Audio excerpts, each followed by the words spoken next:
बिस्मिल्लाहिर्रहमानिर्रहीम। अस्सलाम वालेकुम। आज 24 जून है और दिन है मंगल का। बिला आखिर लाहौर हाई कोर्ट ने महफूज फैसला सुना दिया है। लाहौर हाई कोर्ट के दो जजेस जस्टिस शहबाज रिजवी और जस्टिस तारिक महमूद बाजवा ने इमरान खान की 9 मई के 8 मुकदमात में ज़मानतें मुस्तरद कर दी हैं। ये वो केस है जिस केस में ये कोई इमरान खान को मैं एग्जैक्ट आपको तादाद अगली वीडियो में बताऊंगा इसके ऊपर मुकम्मल काम करके।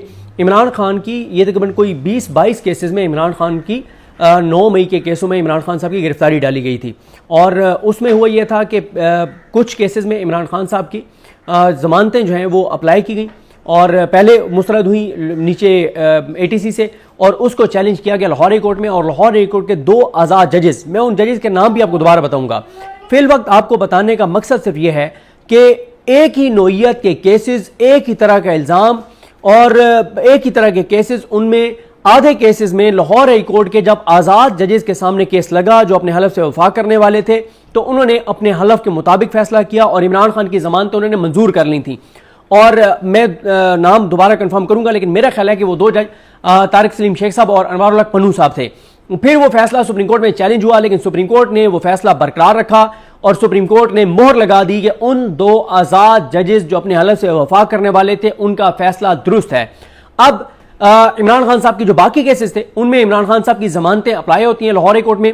केस आलिया नीलम साहब नहीं लगाती। एक लंबा टाइम है, 1 साल से ज्यादा हो गया है ये मामला चलते हुए।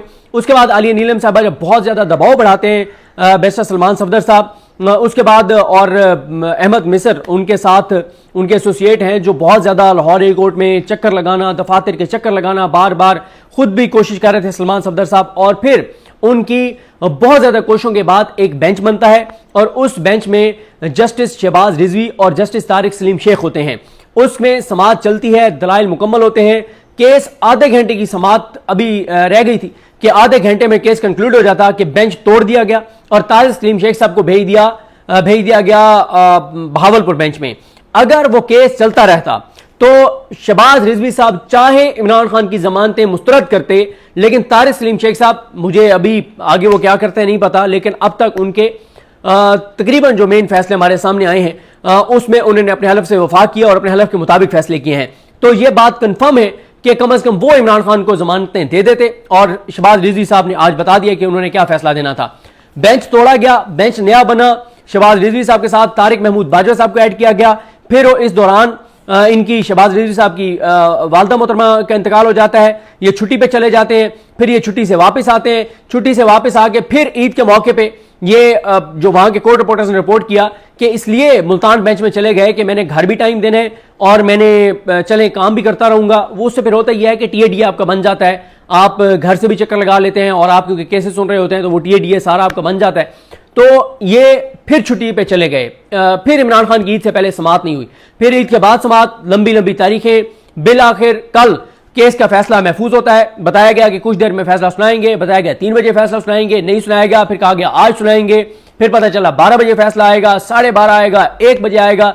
लेकिन अब तकरीबन कोई 3:30 बजे 3:30 के भी बाद केस का फैसला सुनाया गया है और इमरान खान साहब की 9 मई के 8 केसेस में जमानतें मुस्तरद कर दी गई हैं।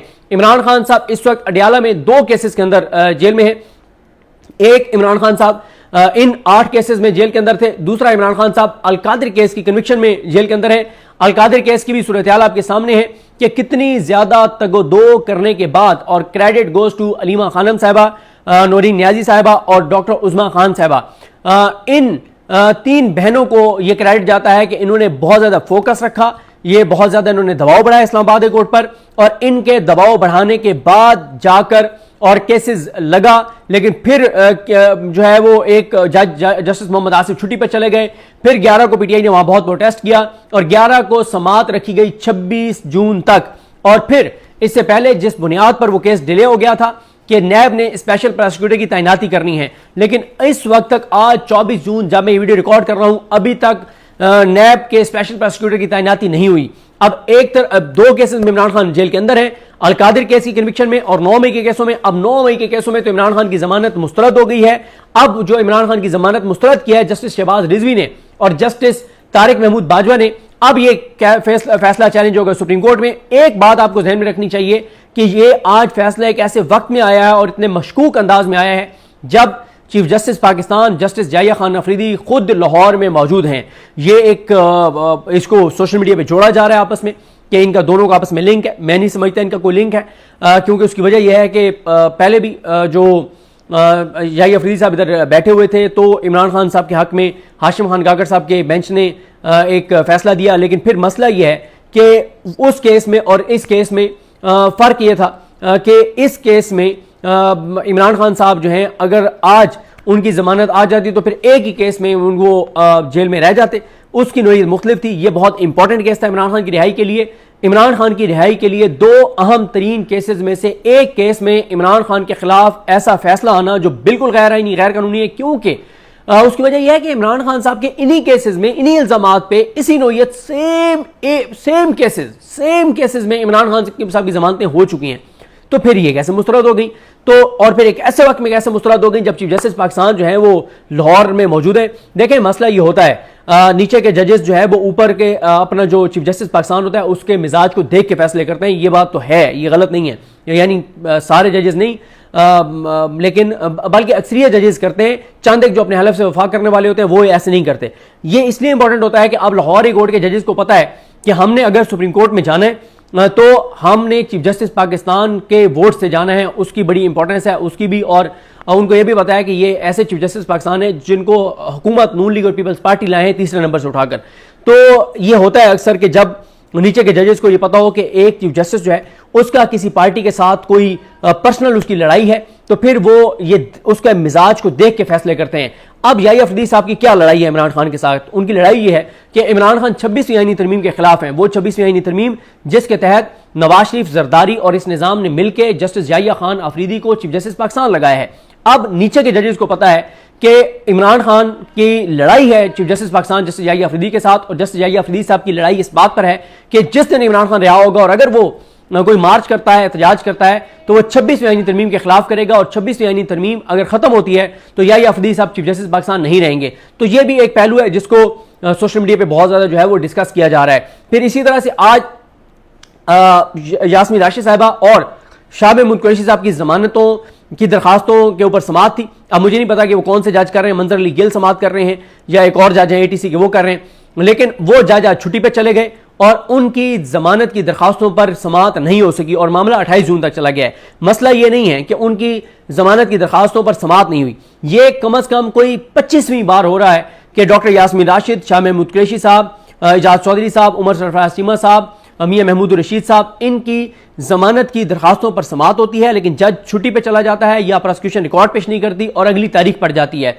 इसमें सबसे इंपॉर्टेंट पॉइंट यह है कि पीटीआई का मरकजी मीडिया, पीटीआई पंजाब का मीडिया, पीटीआई के एमएनएस, एमपीएस, टिकट होल्डर्स एक लफ्ज इस चीज पर नहीं बोलते, ना कोई एहतजाज किया जाता है, ना कोई आवाज उठाई जाती है कि क्यों शाह महमूद कुरैशी, यास्मीन राशिद साहिबा, एजाज चौधरी साहब, उमर सरफराज चीमा साहब, मियां महमूद रशीद साहब की जमानत पर फैसला नहीं हो सका, और कौन सा वो जज है जिसने फैसला नहीं किया, कौन सा जज है जो इनका केस नहीं सुन रहा। इस पे तहरीक इंसाफ की पूरी मरकजी क़यादत, तहरीक इंसाफ मुकम्मल तौर पर खामोश है। मैं आपको एक चीज अर्ज करता हूं इसमें, क्योंकि ये बात इसलिए कर रहा हूं कि कुछ पीटीआई के लोग सोशल मीडिया पे जो इस अपनी लेला क़यादत के हक में जो है वो एक्टिव हो जाते हैं और हम पे बरस पड़ते हैं, हमें टारगेट करते हैं। मैं उन पीटीआई के लोगों को कहता हूं जो इस लेला क़यादत को डिफेंड करते हैं कि अपनी लेला क़यादत को कॉल करें, जितनी लेला क़यादत है, छोटे बड़े जितने लेले हैं, इन बड़े लेलों को, छोटे लेलों को, सारे लेलों को फोन करें और मुझे आप अगले 1 घंटे में बता दें कि डॉक्टर यास्मीन राशिद इस वक्त कितने केसों में अंदर है, कितनों में उनकी जमानतें हो गई हैं, कितनों में नहीं हुई, और कितने अरसे से कौन सा जज कितनी बार उनकी जमानत की दरखास्तों पर समाअत मुकर्रर करके और उसने फैसला नहीं किया। हर एक का मुझे चेक करके बता दें। आपको मैं चैलेंज करता हूं, आपको यह डाटा नहीं मिल सकता, नहीं मिल सकता, नहीं मिल सकता, क्योंकि पीटीआई की जो लेला क़यादत है, इस लेला क़यादत के पास यह रिकॉर्ड है ही नहीं, इन्होंने यह रिकॉर्ड बनाया ही नहीं है। जब इमरान खान साहब जब तक बाहर थे उस वक्त तक एक टीम बनी हुई थी और एक टाइम था जो सबसे ऑर्गेनाइज्ड टाइम था इस हवाले से, वो था जब मलिका बुखारी इस चीज को हैंडल कर रही थी। मलिका बुखारी ने एक ऐसा सिस्टम बनाया हुआ था कि सिंगल क्लिक के ऊपर वो जब हम उन्हें कॉल करते थे कि इमरान खान का कौन सा केस कौन सी स्टेज पर है, इमरान खान का कौन सा केस की कब समाअत है, इमरान खान के कौन से केस में कौन वकील है, तो फलां के केस में क्या सूरत हाल है, वो एक फाइल भेजती थी, उसमें सब कुछ लिखा हुआ होता था कि इस केस में ये वकील है, आखिरी समाअत फलां तारीख को हुई है, अगली समाअत इस तारीख को होनी है। एक एक चीज, इस वक्त पीटीआई की लेला क़यादत जो इमरान खान के नाम पे वोट लेकर अयाशियां कर रहे हैं, इनके पास कोई रिकॉर्ड नहीं है कि ये जो 5 असीरान है इनकी। और आप इससे बड़ी बात क्या हो सकती है कि 7 मई को सुप्रीम कोर्ट ने एक फैसला दिया कि पार्लियामेंट मिलिट्री कोर्ट्स के कन्विक्टेड जो लोग हैं उनकी अपील के लिए कानून साजी करे। 45 दिन मुकम्मल हो गए, कानून साजी नहीं हुई। फायजा मुराद ने सिर्फ वीडियो पैगाम जारी किया है, उनके अलावा पीटीआई की पूरी लेला क़यादत खामोश है। जो कुछ हसन न्याजी, हैदर मजीद, उन सारे कैदियों के साथ हो रहा है, जो कुछ यास्मीन राशिद साहब वगैरह के साथ हो रहा है, जो एजाज चौधरी के साथ हो रहा है, इस पे पीटीआई की लेला क़यादत मुकम्मल तौर पे खामोश है, कोई उनका फोकस नहीं है। हालांकि जो पीटीआई की लेला क़यादत है, जो पीटीआई के एमएनए एमपीएज लेले हैं, इन सारे लेलों को जो वोट पड़ा है वो इन असीरान के ऊपर होने वाले जुल्म की हमदर्दी में पड़ा है, इन कैदियों की वजह से पड़ा है, इमरान खान की कैद की वजह से पड़ा है, बुशरा बीबी के साथ होने वाले जुल्म की वजह से पड़ा है। ये सारे लेले बेनिफिशरी हैं इमरान खान के ऊपर होने वाले जुल्म, उसकी कैद के और उसके असीरान के जो उसके नाम से, उससे कमिटमेंट की वजह से कैद हैं। लेकिन ये लेले कोई उनके लिए आवाज नहीं उठाते, कोई इनके पास रिकॉर्ड नहीं है, कोई इनके पास चीज नहीं है, और इसी वजह से अदालतें डंके की चोट के ऊपर जो है वो सरेआम नाइंसाफी में मबनी फैसले दे रही हैं। उन्हें पता है कि हमारा कोई कुछ नहीं बिगाड़ सकता, ये निजाम हमारे साथ है, ताकत हमारे साथ है, और पीटीआई में इतना दम खम नहीं है कि हमें चैलेंज दे सकें या हमारे खिलाफ नैरेटिव बना सकें और हमें एक्सपोज कर सकें। यह सूरत हाल है।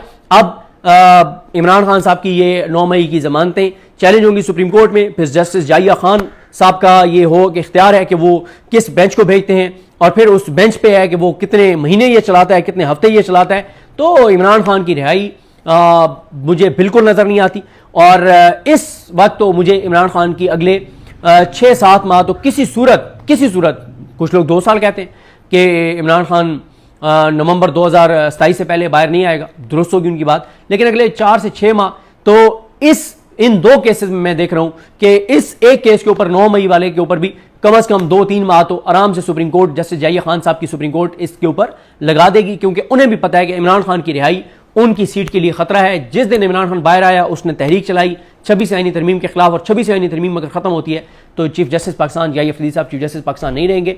तो ये एक उनकी बराह रास्त इमरान खान से एक लड़ाई है, और उस लड़ाई को इमरान खान भुगत रहे हैं।